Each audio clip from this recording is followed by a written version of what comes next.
গ্রামের বাড়িতে যখন বানর আসে, তার বানরের বান্দামি দেখার জন্য এলাকার ছেলেমেয়েরা উঠে পড়ে লাগে।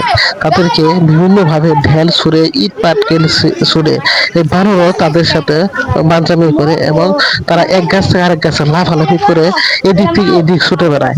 তার দৃশ্য দেখার জন্য সকল বয়সের মানুষ, ছোট ছোট ছেলে মেয়েদের সাথে বড় বড় লোকেরও, বড় বড় মানুষও তাদের সাথে একত্রিত হয়ে তাদের এই এক গাছ আরেক গাছে যাওয়া, লাফালাফি করা, এগুলো দেখতে থাকে।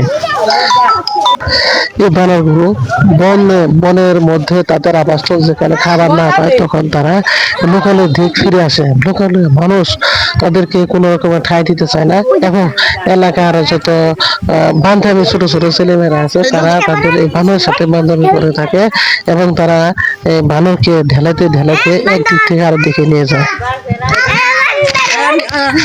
তারই কিছু দৃশ্য দেখানোর চেষ্টা করতে সম্মানিত দর্শক, যেখান থেকে আছেন ভিডিওটি লাইক কমেন্ট শেয়ার করেন, এবং ভালোই এই দৃশ্যগুলো যেগুলো চলতেছে তা যেন পরিবর্তিত না হয় সেজন্য কর্তৃপক্ষের দৃষ্টি আকর্ষণ করে